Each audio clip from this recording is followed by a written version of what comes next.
Welcome back to the deep dive. You know that feeling, right?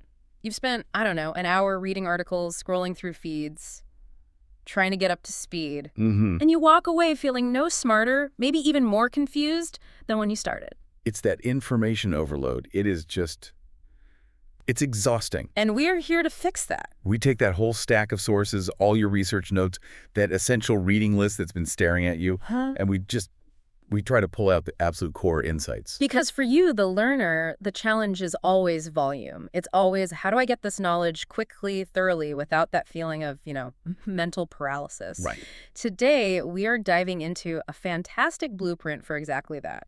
It comes from a set of sources we've distilled, and we're calling it the Stoic Diet for Information Filtering. I love that title. It's a roadmap for mental discipline in, well, the digital age we're all living in. It's basically the antidote to endless scrolling. And this whole deep dive, it really centers on one crucial principle. And what's that? Input filtering. And this isn't just about reading less. It's the deliberate, conscious, really intentional choice about what information, what data, what emotional triggers we actually allow into our cognitive space. So it's like being a bouncer for your own mind. It's exactly that. It is the gatekeeping of your mind. Absolutely. So our mission today is laser focused. We're pulling directly from the core instruction in the source material. We are figuring out how to refuse rage bait and irrelevant metrics to protect your throughput. Right. If you can master this, you master your focus. And you maximize the valuable knowledge you acquire. It's that simple. Okay, let's unpack that excellent title then. Why the Stoic diet? I mean, what does ancient philosophy have to do with the chaotic feeds we're all navigating today? Well, what's so fascinating here is how timeless these Stoic principles actually are when you apply them to modern chaos. Stoicism, at its core, is about the dichotomy of control. Right, focusing on what you can control versus what you can't. Exactly. It demands you focus your energy, your judgment, only on what is up to you, your actions, your choices, and most importantly, your internal judgments about external events. And the moment we let our judgment get dictated by something we can't control, we've basically just given up our own agency. Precisely. In the ancient world, those external forces might have been, poor health or the whims of an emperor or just the weather. Sure. Today, I think the most insidious external force that destabilizes our inner life is a media environment that's literally designed to manipulate our attention. And to distort our judgment, the sheer volume of it all just overwhelms the rational mind. It does. So the diet analogy is perfect. It's not about starving yourself of ideas. It's about intentional, disciplined consumption for your long-term intellectual health. Like an athlete managing their intake. We need a specific structure for what we allow our minds to metabolize. That's the key. Yeah. If we treat information like some kind of all-you-can-eat buffet, our judgment is inevitably going to suffer. So input filtering becomes this active, protective measure you have to take. So it's about maintaining coherence. Yes. The Stoics talked about handling your impressions, the raw data of the world, with extreme caution before you form a judgment. And today, those impressions aren't a storm cloud on the horizon. They're targeted headlines designed to trigger an immediate fight-or-flight response. Exactly. And our sources really emphasize that without this intentional diet, we just can't maintain that tranquility, what they called ataraxia, that you need for deep, meaningful intellectual work. You can't connect complex ideas if your mind is a constant battlefield of external noise. You just can't. This brings us to the first and maybe the most obvious enemy of clear thinking, rage bait. We've all felt it, but how do our sources define this specific poison? So rage bait is any piece of content, a post, a headline, a soundbite, that's specifically engineered not to inform you, but to bypass your rational brain entirely. So its only goal is an emotional one. Its sole purpose is to trigger an immediate, strong, negative, and consuming emotional response. Anger, frustration, moral outrage, fear. It's the mental equivalent of a car alarm going off for no reason. It just demands your total attention right now, even if there's no actual threat. And that's where the real cost is for you, the learner. Our sources highlight the neurological impact.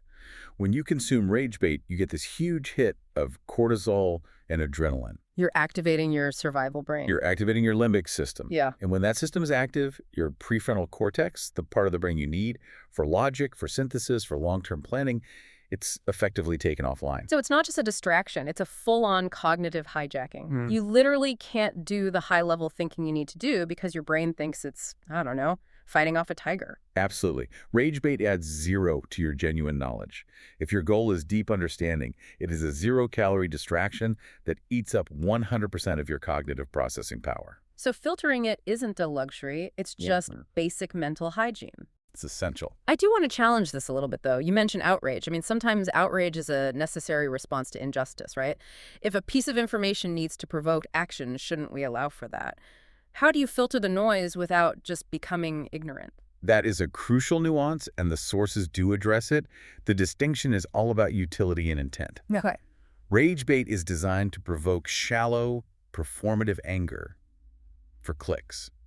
It's not about sustained, constructive action. If the information genuinely contributes to your long-term goals or requires a specific actionable response from you, and structured logically, not just emotionally, then it might be necessary. So you apply that Stoic judgment, you ask yourself, is this leading me toward effective action, or is it just draining my emotional energy for nothing? Precisely. And one really practical tactic from some related notes is what we could call the rule of 60 seconds. The rule of 60 seconds. I like it. If you see a headline that gives you that immediate visceral clench in your gut, the rule is simple. Don't click, don't comment, don't share for 60 seconds. Use that minute to ask, will engaging with this advance my knowledge, or am I just feeding an urge for indignation? That delay creates the space you need, the space between the impression and the judgment. It lets the rational mind get back in the driver's seat. It does.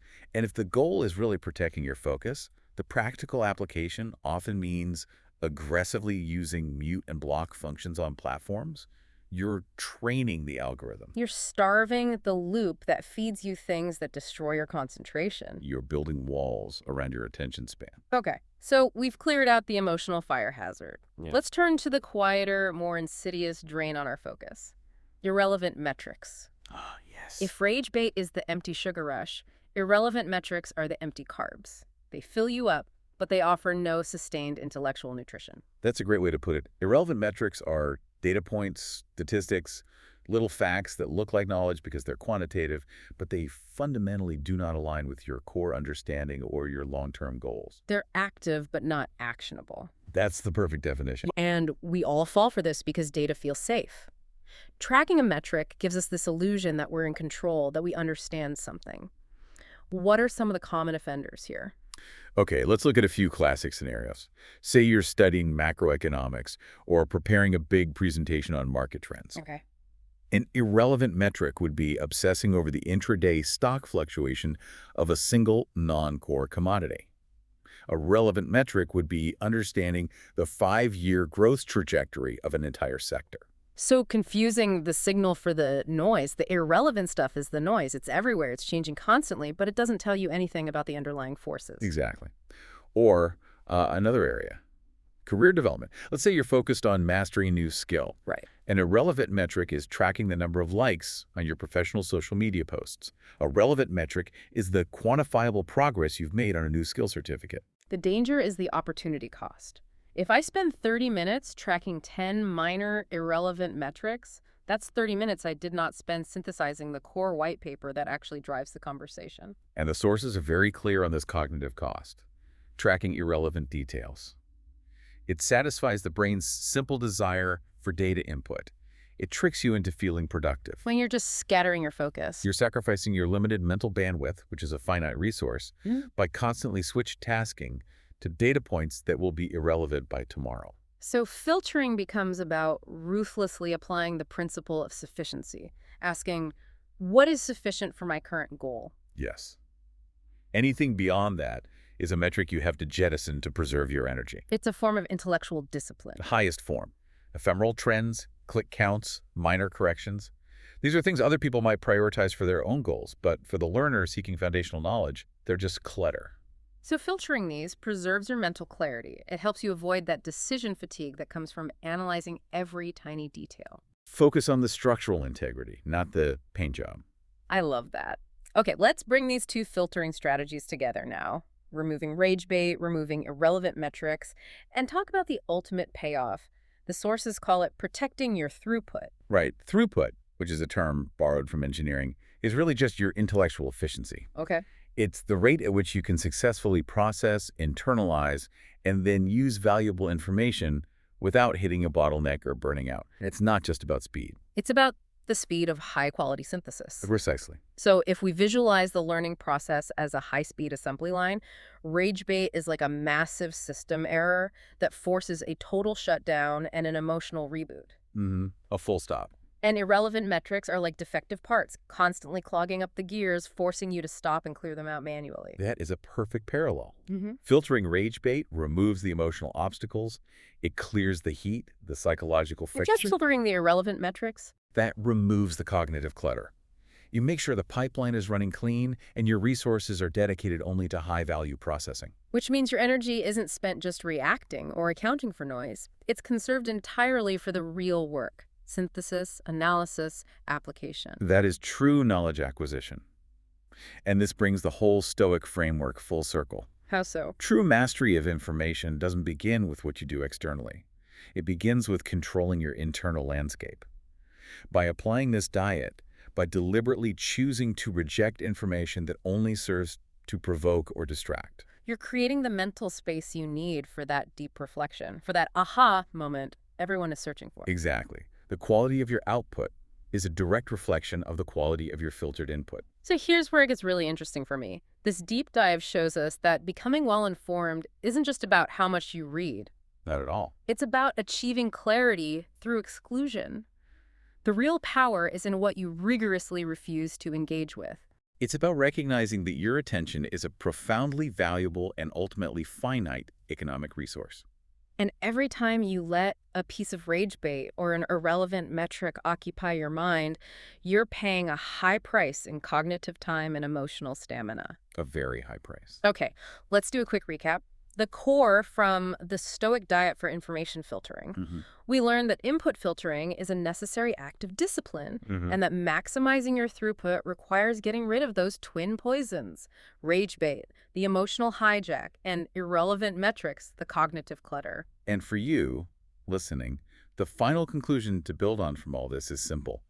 This whole effort isn't just about making you faster, it's about protecting your peace of mind. And preserving your ability to think deeply and creatively. Yes. Which leads us to our final provocative thought for you to consider as you finish up this deep dive. If your mind is a garden, how carefully are you tending the gate to keep out both the weeds of distraction and the emotional fire hazards? Your focus dictates your intellectual harvest. Apply this diet today. Reclaim your focus. We'll catch you on the next deep dive.